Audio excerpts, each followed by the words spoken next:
You are now tuned into the DFPN, the Dat Feelin' Podcast Network. The following introduction has been paid for by the Dat Feelin' Podcast Network. This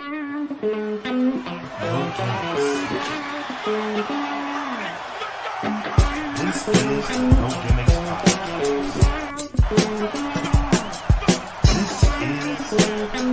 This is the No Gimmicks Podcast. Hosted by Frank D and Black Mess. This is the No Gimmicks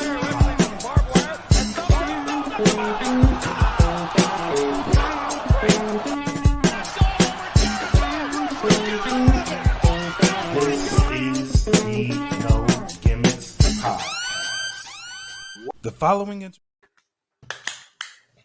Woo! Welcome, ladies and gentlemen,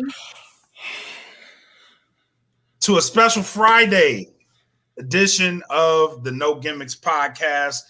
I am Black Mac, joined by Frank D, the fabulous Frank D. That's right. Let me get all the other shit out the way first. Shout out to Plugs Earbuds. Shout out to Audio Swim. Shout out to Premier Element UAE. Thank you for sponsoring the podcast group.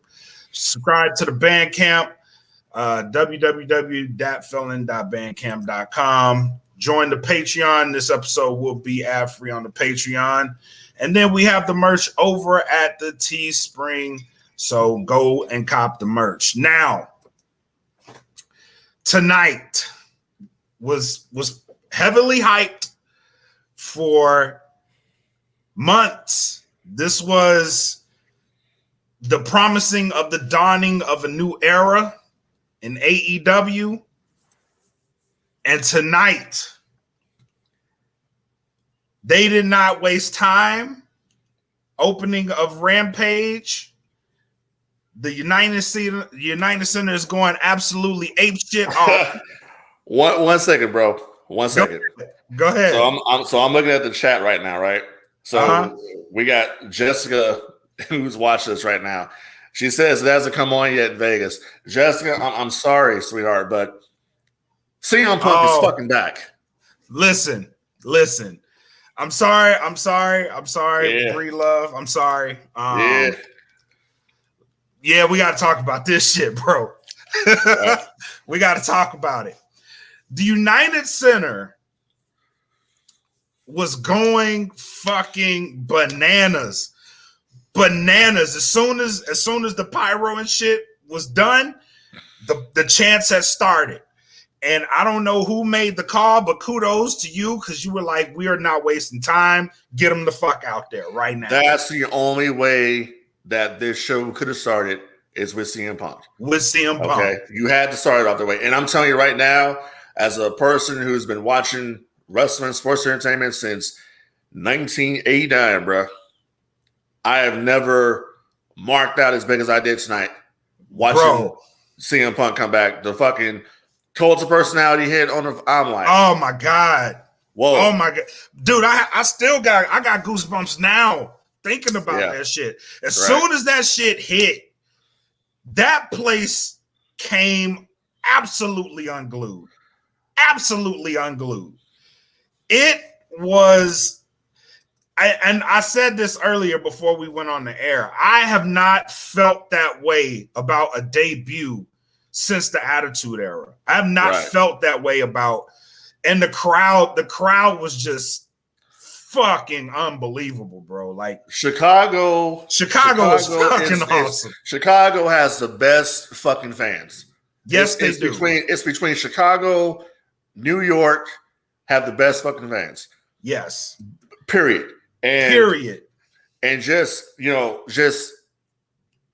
marking the fuck out. Okay. Bro, people in the stands fucking crying in the stands. Like, I was like, this is fucking amazing. This is amazing. And just like I didn't even care that he took so long to get, because his whole intro played, and he wasn't even in the ring yet. No, he wasn't in the ring yet, and it's just like Mike is saying right now in the group how you're still tearing up and watching the shit. Yes. I was just watching it before we started recording. I had to go back and watch it again because, like, man, it's like for certain people from certain organizations that have to toe the company line to come out and say that CM Punk was never as over as John Cena. What the fuck ever, bro. Go back to the summer of Punk in 2010, 11, and tell me he wasn't fucking over. Tell me CM Punk wasn't as over or more than John Cena was. That's bullshit. You are correct. You don't have a dude be gone for 7 fucking years, and they're still chanting his name for 7 years. Still chanting his name. You can't tell me that he was never over. Get out of here with that, man. He is over. And like tonight was like the culmination of it was a culmination of such a long period of time because you had the buildup of like CM Punk chants and like anytime they were in Chicago, CM Punk chants were heavy. Anytime WWE went to Chicago. So and then like once the rumors, like once AEW started, the rumors were they need to get CM Punk over there. So it was like a gradual fucking buildup to this moment. And the fucking payoff, bro. Amazing. Let me put it like this. Let me put it like this. And as Mike is saying right now, best in the world just ain't a fucking cash race. No, it's not. This dude is the best in the fucking world at emotion. And that's what it was tonight. The fucking wrestling business, as Dusty Rhodes once said, is built on emotions. Yep. That's what it's built on, emotion. And that's what you had tonight. You had emotion. You had 15,000 people, and however many of us was watching at home, emotionally invested in Rampage, emotionally invested in AEW to fucking come out tonight and say, you know what? We're fucking all elite. And we're sick and tired of being spoon-fed bullshit that the WWE monopoly has been spoon-feeding us since 2001 when WCW went out of business. It's a new day. It's a new time. And let's see if AEW can take it to the next level. And, I mean, Punk is not the only one, bro. We still got the debut coming up possibly of fucking Bryan Danielson. Bro, if they do this shit, it is a fucking wrap. It is a fucking wrap for dog. Because tonight solidified AEW. It did. And we were talking about this shit. Yeah. Like they need to deliver. And they absolutely knocked this shit out. I told you. I said earlier to you on Facebook in the messenger, a private message, I said if they don't deliver Punk, they're fucked. They're fucked. Because you would be the company that always comes out and says, we're gonna do this, we're gonna do that, and you don't deliver. Tonight, they delivered. Yep. Absolutely. And the promo, like not even the entrance, the promo too.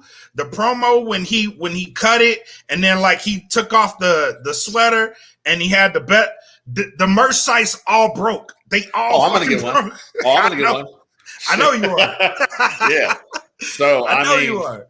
I mean the bottom line, man, is like it's a different passion because like I remember back in 2002 when that little NWA TNA company came about, you know what I mean? Yeah. And people would come over on Wednesday nights on the pay-per-view, and it's a different feel now. It's not the same feel as when somebody from WWE would show up in Impact or TNA.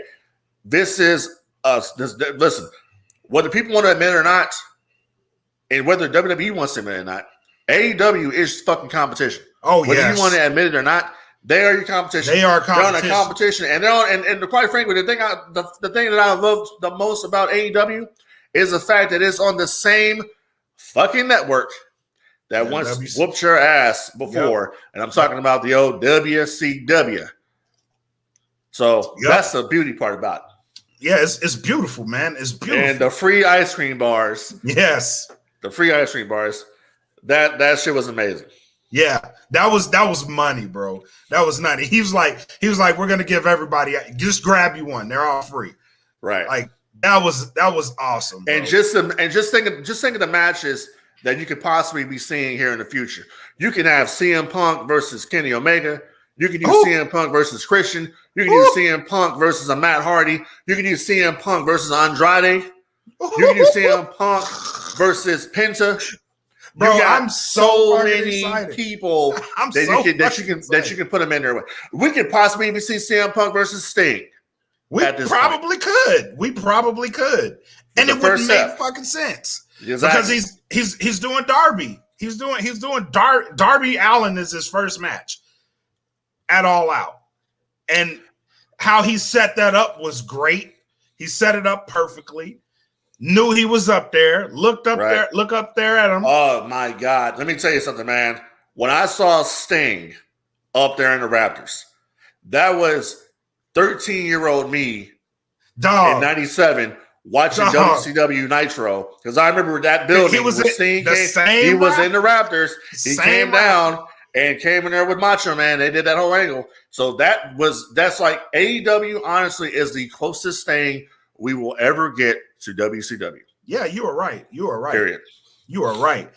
And I really, as a wrestling fan, and I'm speaking to all the wrestling fans out there, like, I know a lot of us had lost our passion. Tonight brought that shit right the fuck out of me. Let me tell you this. Out of me.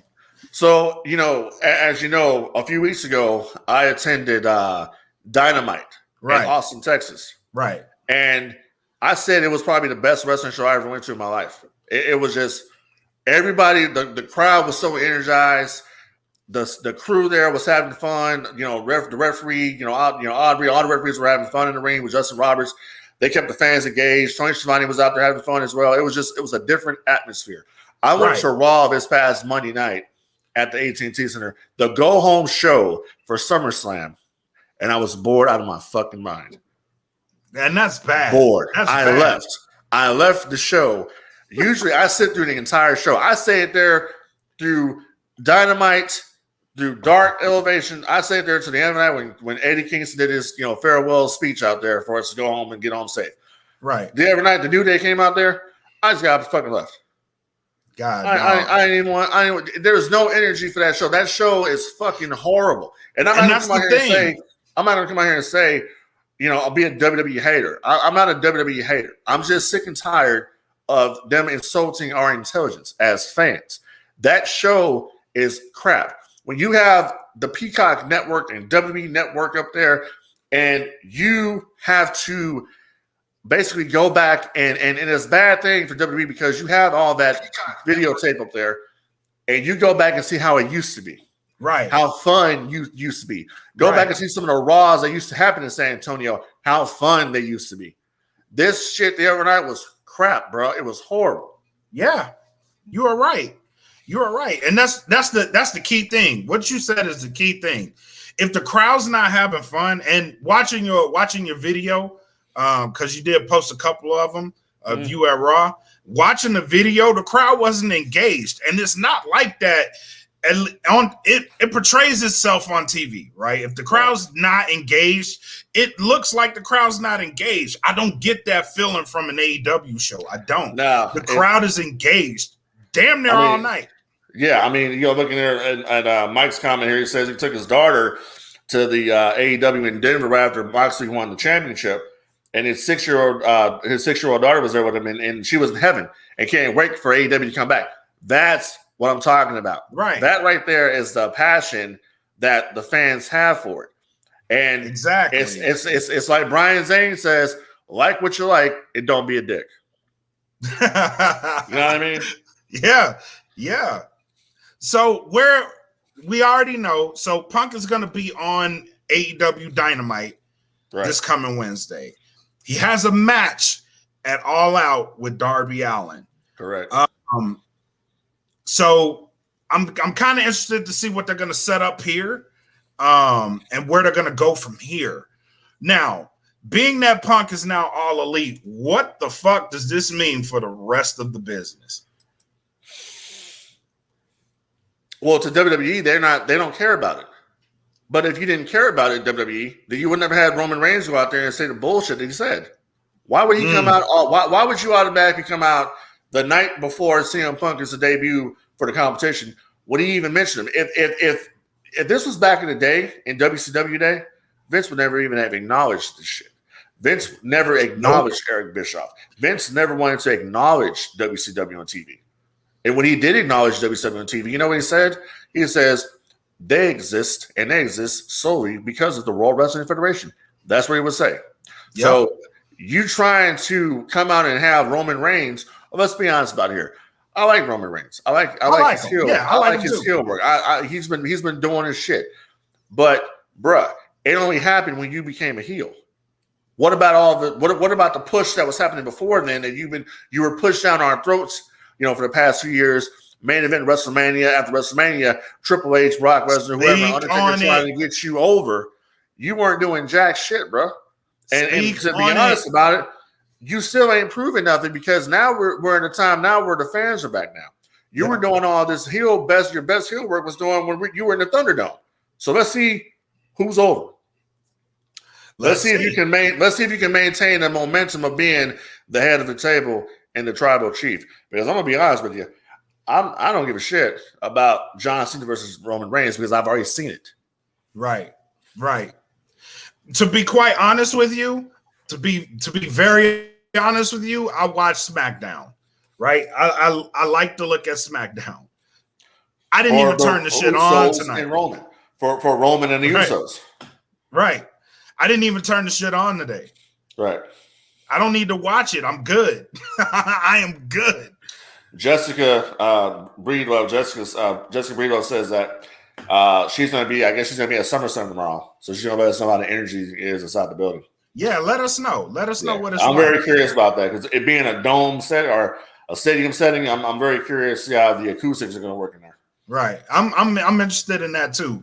Give us a report. Let us know what it's like. One thing I'm very interested on tonight is the ratings. I want to see the ratings for Rampage, and I want to compare that with the ratings of SmackDown. Well, you can't. I mean, here's the thing. Okay, so SmackDown is on before Rampage. Right. They're on. It's not necessarily direct competition. Right. So you can't really compare the two because SmackDown is always going to be. SmackDown is always going to get the bigger rating than. You're Rampage. Right. What I want to know, SmackDown's a 2-hour show. Rampage is a 1-hour show. Right. So we can't compare the two. What I want to know, because I had this theory last week that the people that watch SmackDown kind of carried over into Rampage, right? So that was my theory. Like you had a good crowd that watched SmackDown and was like, okay, let me get this 3rd hour in with Rampage and see what it's talking about.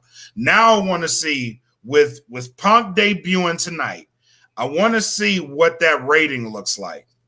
Because maybe you do have that influx of WWE fans that know Punk, and they also carry themselves over to AEW. And I want to see if that is actually what's actually happening. Well, I'll tell you what, my friend. Don't be surprised if the number is not where we want it to be. Because you have some people out there that are WWE loyalists that refuse to watch AEW. Then you have some people out there that are haters of AEW, but they need to watch AEW. If they don't watch AEW, then they don't have a fucking podcast. True. So we'll see where this goes. I'm not looking for big ratings numbers right now. It's a building process. AEW is doing fun. People shit on AEW's numbers, but people need to realize something. AEW has not been around that long. No, they're doing good numbers. They're doing better numbers than any other federation that would have came in at this point. They got a network behind them. Okay, and very shortly they're going to be off of TNT, moving the show over to TBS. So we're going to see where that goes. Me personally, I think Rampage is eventually going to need another hour.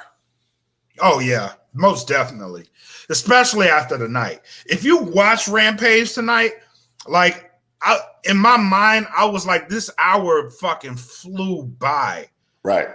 Because I was engaged the whole show. And what was really interesting to me is they had Private Party versus Jurassic Express. They had them right after CM Punk. And I was like, I was really skeptical of that match.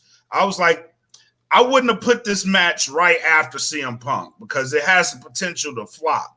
Because that crowd was fucking nuts, bro. It was nuts. They were into the match. They were into the match. They were into the match.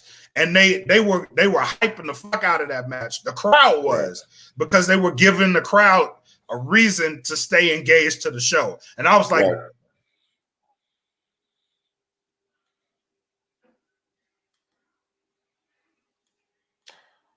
well, it looks like we might be having some technical difficulties with the Black Mac. It happens. We're live right here on the No Gimmicks podcast. So I'll put in my 2 cents here and see what we got. Bottom line is that AEW has a lot of momentum right now. AEW needs to keep that momentum. And CM Punk will bring in the viewers, but it's up to AEW, Tony Khan, whoever's writing the show. It's up to them to maintain the viewership. So that's what we're going to have in the future and see exactly what goes down. And the Black Man. Oh, it's just Frank D now. So now Frank D has to carry the show. So I will tell you this. Me personally, when you come down to Rampage as a whole, there's some things on the show that I would have done. Number one, when you have a big superstar like CM Punk debuting for the show, I wouldn't have followed up necessarily with a Jade Cargill versus Kara Hogan match, especially when people really don't know them very much. I know them, but your mainstream fans probably don't know them, so that probably wasn't, a good idea to do that. So other than that, I thought Rampage was pretty good. Jon Moxley, yeah, I think a heel turn is in need for Jon Moxley. He needs something different, something new, as we await the return here of the Black Mac back here on the No Gimmicks podcast. Let's see what we got going on here.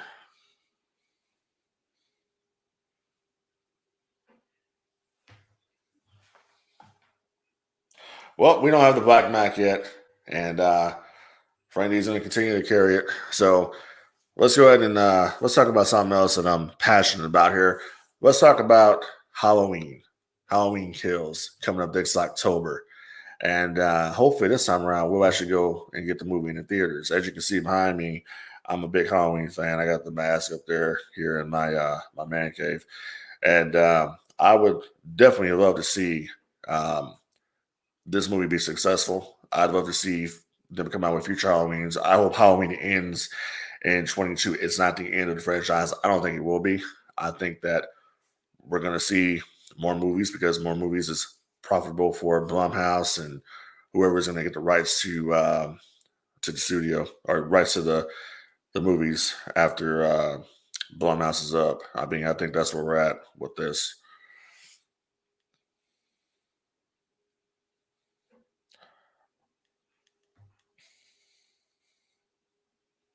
Reading some of the comments here, going back up, Punk versus Omega. Yeah, Punk versus Omega. I think that would be match of the millennium, but that's who. I mean, it would be a good match. Don't get me wrong. You got it's a main event caliber match, but at the same time, we haven't seen CM, but we're seeing CM Punk come out tonight, and we haven't seen him wrestle in 7 years. And you have a guy like Kenny Omega who's actively wrestling. Kenny Omega is actively performing. He's the AAA champion. He was the Impact champion. He's the AEW champion. So in that regards, can CM Punk hang with Kenny Omega? The style has changed. It's a much more physical style now. It's a much more strong style than it was when CM Punk was in the WWE. So that's going to be very interesting. But I do agree with Mike here that it would be definitely a millennium big time matchup there. see what's going on here with the Black Mac. This is what happens when you're doing stuff live.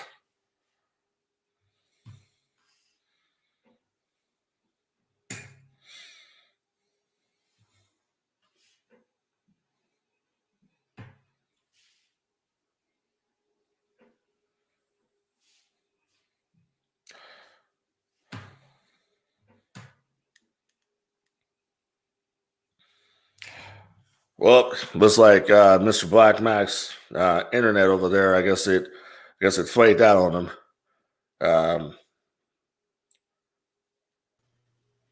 Yeah, he just says we're internet went out. Yeah, I'm back. You're back, little jabroni. You're back.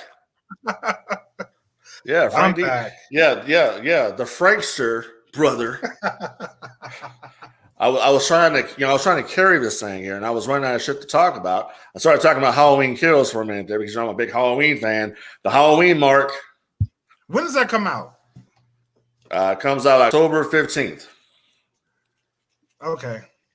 So I was talking about that, and your internet went out. Be around. What happened? So what? I didn't hear you. Nothing. I said, what the fuck does that mean? We might. You never know. Okay. We'll see. Well, I'll tell you what. Why don't you go ahead and get this shit back on? Get this shit back on board here, Captain. So where was I? It's your ship. I'm just selling the motherfucker. So where was I? We were talking about ratings, right? We're talking about ratings, but then it's funny because when you went away from it, I brought up a good point. And the point that I brought up was talking about Kenny Omega versus CM Punk. And I brought up the fact that, it was great to see CM Punk come out here tonight and get the huge pop from the fans and all of that. But CM Punk hasn't wrestled in 7 fucking years. This is true.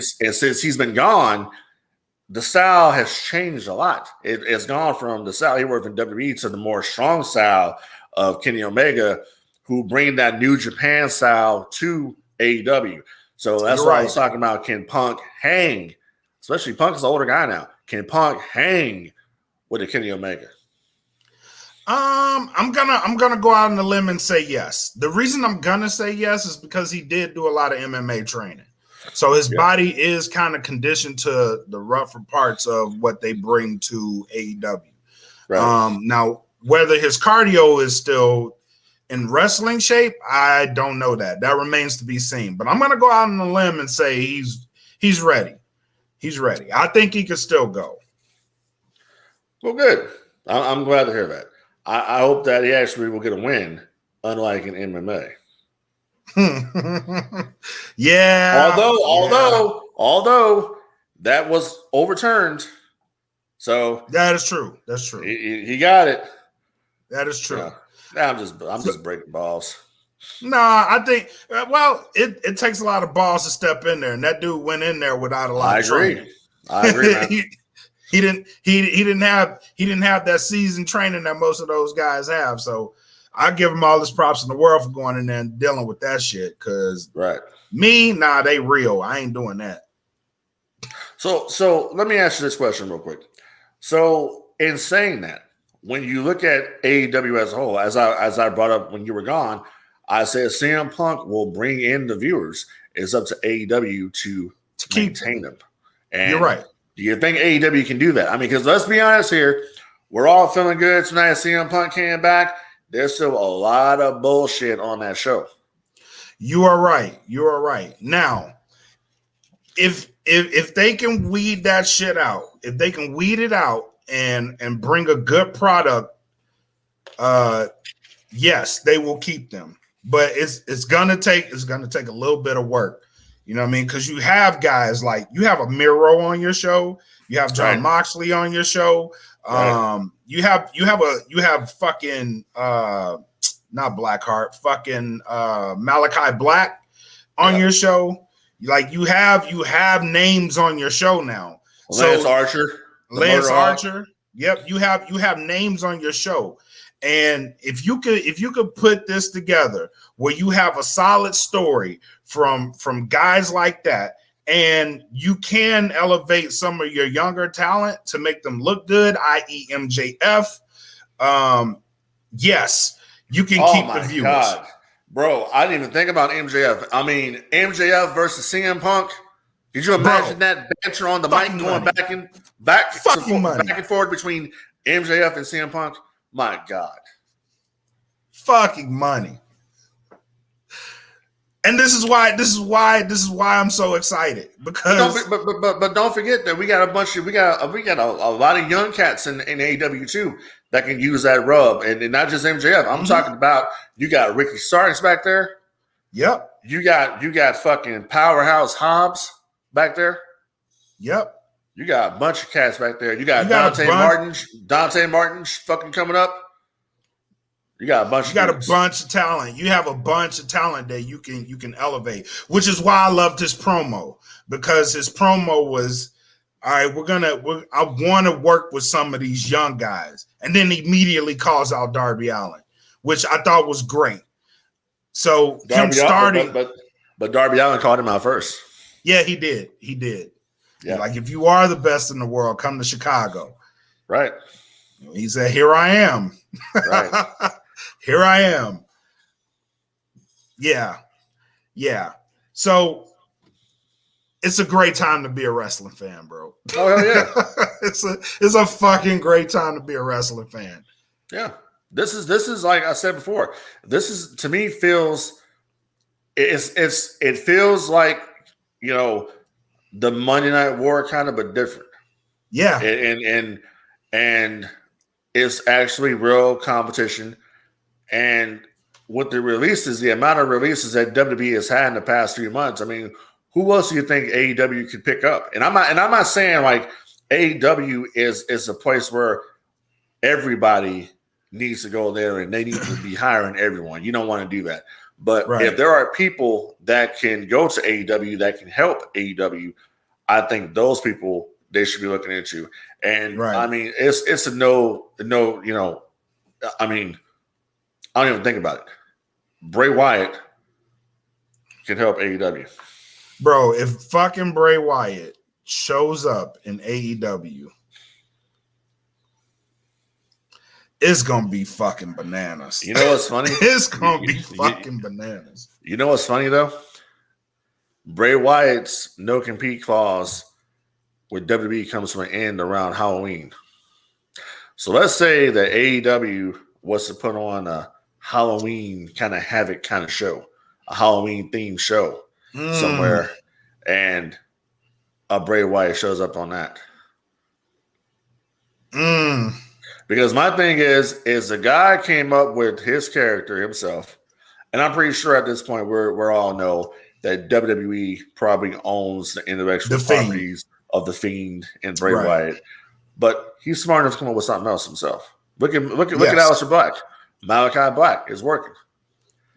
Exactly. So, you know, you can work something with that, but I think that he would be a good addition to the roster in AEW.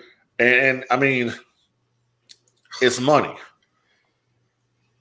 Oh my God. Oh my God.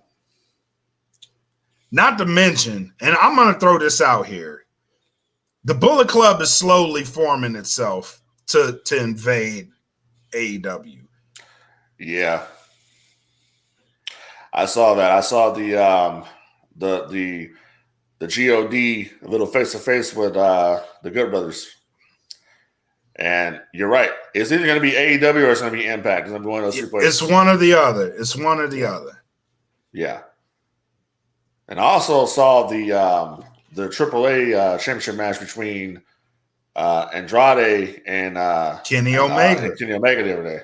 And Ric Flair. So now let me tell you, I have a newfound respect for the Nature Boy. And it's simply because, you know, Ric Flair didn't even get paid for that. He did that on his own. He did that as a favor to Andrade. He flew himself. Yeah, he flew himself there on a private jet. Okay. And went out there with him. He did that for free. They didn't even pay him for that. He went out there and did that. Yeah. So I have a newfound respect for Ric Flair. And I think it's pretty safe to say we're going to see eventually Ric Flair in AEW. Oh, Which, yeah. if he doesn't wrestle, I don't have a problem with it. I don't have an issue with it at all. He could be a manager.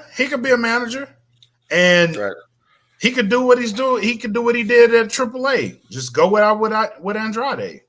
Yeah. And I think it'll work. But as far as the releases go, I would like to see a couple women in AEW. Yeah. A couple of them. Number one, I'm going to throw this out here. We got CM Punk tonight. Is there any chance we can get an AJ Lee in AEW? You know, I knew you were going to say that, and I think it's a possibility if it's the right, you know, if she's even focusing being in wrestling. Yeah, she can go there and she can do some damage. She could, because their women's division needs something, you know, and they got Thunder Rosa there. That's an improvement. They can bring in Serena Deeb as another improvement over there. Yep. They had Kiera Hogan tonight. Jade Cargill is another one that they had out there. And I talked about Jade and Kiera a little while when you were gone, and I said that I don't think that they should have been on the show tonight, and it's simply because they need a better look. Yeah, they need a better look. That's a dark match. That's an AEW dark match. They need something when you Rampage. You don't want Rampage to end up being WCW Thunder. Right. You don't want that. You know what I mean? So I think that you need to. That's where Tony's got to go in there and realize we need to who we can put on this show and the reasons why we need to be on this show, and not just stick somebody out there. Right. Especially for Chicago. This needs to be an A show that's not an A show. You know what I mean? It needs to be that, because the 2 weeks in a row now, they've had hard-hitting shows, right? Yeah. So if you're going to focus on that, I would say make that, you know how they used to have like the Saturday night main events? Like it was a big deal. It was a big deal. But you know what I mean? They put the talent they wanted to feature on that show. Mm-hmm. I think if they go that route, then Rampage is going to be fucking amazing. Yeah, but you know, like I said, Rampage is starting off like Thunder did. When Thunder first started, they had the big stars on there. You know, the big you had Macho on there, you had Hogan. You know, I just don't want to see the show fall into that territory of Thunder when Thunder was really, really bad. You know? Right. AEW, you got enough roster people over there. You got enough wrestlers over there. You can do something special. I'm just like, don't mess it up. You can do a lot of good shit on there. Yeah, exactly. Yeah. So that's my whole thing. Is don't fuck it up. Yeah, I agree with that. So, with that being said, anything else you want to talk about? I mean, shit, bro. I mean, what else is there to talk about? You know what I mean? Nothing. We could talk about SummerSlam, but it won't mean as much. You know what I mean? I mean, you can talk about it. I call it Summer Scam myself. Did tonight do damage to tomorrow? Is what I'm asking. No, I don't think it did. You don't think it did? No, people are still going to go. I mean, the thing about it is that, you know, I can watch because I'm like this. I can watch AEW and still watch WWE, and I'm not picking one side or the other. I'm just saying right here, I think that WWE sucks, and I have reason to say that because I was there. I agree with you. That's all it is. It's not, you know, I'm saying one's better than the other. I'm talking about the momentum is on AEW side right now. But like I said before, when I was coming up, I watched WWF. I watched WCW, I watched ECW, I watched, you know, NWA TNA, NWA Wildside, all that shit. I was more of a WCW guy throughout the Monday Night War. So I'm more partial to AEW because it reminds me of WCW. Yeah, me too. So I was a WCW guy. Yeah. and now that we have something on TNT, and it just feels like what WCW was. Exactly. You know what I mean? It does. It gives me that feeling. And then unpredictability. It gives me that feeling. And I love what they're doing with the stories. And at least there's there's always callbacks in AEW. And right. I love that. I love it because it means they care about the shit they're putting out. They're not just gonna give you like a story and then the shit's ending in like 3 weeks. Like there's gonna be a callback at some point. You know who's responsible for the creative in AEW from what I read? Who's that? That's Tony Khan and QT Marshall. No shit. Yeah. Huh. That's what I heard. Kudos to him. Kudos to him. I would give him all the props in the world for that shit. Well, I would too as well. But see, AEW, you need somebody in there like a Frank D. All right. Oh my God. I was a fan. I was a fan of WCW too, so I got ideas out there. You know what I mean? Yeah, I know.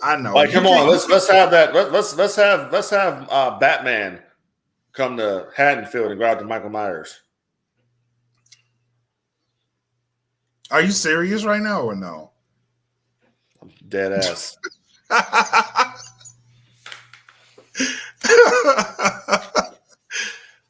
Think about that. Do that. I know you do that shit too. I know you would.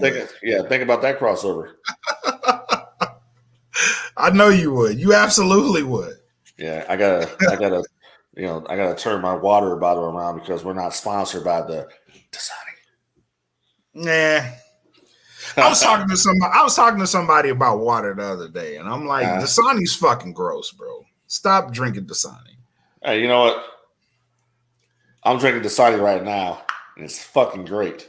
No, bro. No. Now, can someone help me out? Not all water tastes the same. Hey, listen, this is a part of the show where we're slacking because we're talking about fucking water. No. Because wrestlers drink water too. And you know what they drink? Not fucking Dasani. Right. Hey, so I got a question for you. What's up? So, did you watch the television show Sons of Anarchy? Yes. Okay. What was your opinion of the last episode, Papa's Goods? I wasn't really high on it. Why? Oh, I'm just, because I was reading I binge watched all of fucking season 6 and 7. And because I saw them, I've binge watched this shit over 100 times by now. But it got me thinking, right, about Abel, you know what I mean? And the son, exactly. Yeah. Abel and Thomas. Wouldn't it be fucking great if they were to come back with another show which followed Abel and Thomas? Well, I think they could do that, I think they could do that by setting up the show they got now, Mayans. The Mayans, yeah. See, I've never watched an episode of Mayans. I've seen clips recently of the Mayans. I was never going to watch Mayans. I refuse to sell out. I'm sorry. No, Mayans is good. It's a good show. Right. It's all right, but see, here's the problem with that. The problem with this situation is that they fired Kurt Sutter from the Mayans, so he's no longer. I did not know that. Yeah, they fired him. I think last year or the year before. Yeah, he's no longer involved in it. So he says that pretty much, they were going to do the first 9 show, which was the first 9 members of Sam Crow. Right. And he says more than likely it's not going to happen because, unfortunately, he doesn't own the IP to the Sons of Anarchy. Fox and Disney do. Well, yeah, that's kind of true. Yeah. So that's kind of true. So I was just looking back on, I'm like, I really miss, that real episodic TV, like, Sons of Anarchy. Yeah. Or, it's another show I was watching called Gotham. I Gotham was good. Yeah, I miss that show. And there's nothing to watch on TV now, and I used to remember, I'm like, bro, I used to watch fucking, used to watch Monday Night fucking Raw when Raw was good, and it was Monday night was like must see fucking TV. You just had to fucking watch Raw, and now the shit is garbage. There's no must see TV Monday night. Had me fucking watching Law and Order. I didn't even fucking like Law and Order. I just didn't want to fucking change the channel. And speaking of that shit, I ain't even fucking got done watching the Law and what was the new one that came out? Law and Order. The one Stabler's back on it. Organized Crime. Oh yeah. Yeah, I have not done watching that one yet either.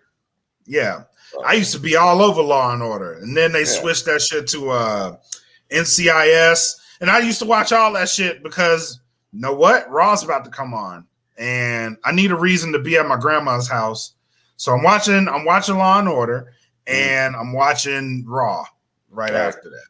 Bruh, that's what I'm talking about. You know, my grandma, God rest her soul, she was watching Stone Cold back in the day. All right. She was into the shit. She was watching Austin, and she was watching McMahon when Vince thought he was God. He had his own religion, McMahonism. She was watching all that shit. Okay? Mm-hmm. You tell me how many senior citizens of ours today are watching this shit. None. They probably tell you stop watching that shit now. Well, I tell you what, someone told me, it was a older woman, she's no longer with us. She told me that when she saw Zach Gowen's leg come off, she was done. She never watched it again. When they pulled his fucking leg off, she was finished. Oh yeah, Brock Lesnar. Yeah. just like right now, I'm gonna pull the leg off of this fucking podcast, and I say it's something versus to take it on home, baby. We're going to the pay window. Going to the pay window, baby. Yeah, sign to the pay window. As Dusty would say, big tits on the mothership. Yep, let's do it. So, so thank y'all for tuning in to No Gimmicks, man. We had to do this episode because we had to strike while the iron was hot. Thank y'all for tuning in. We had a good crowd tonight too, so pretty decent crowd. So we this is a gradual thing. We're gonna grow. Hey, we're always open for business. You know what I mean? We're always open for business. You know, we'll sell anything. Yeah. But thank y'all for tuning in. Come back next time here on the No Gimmicks podcast. See y'all later. Peace. Peace.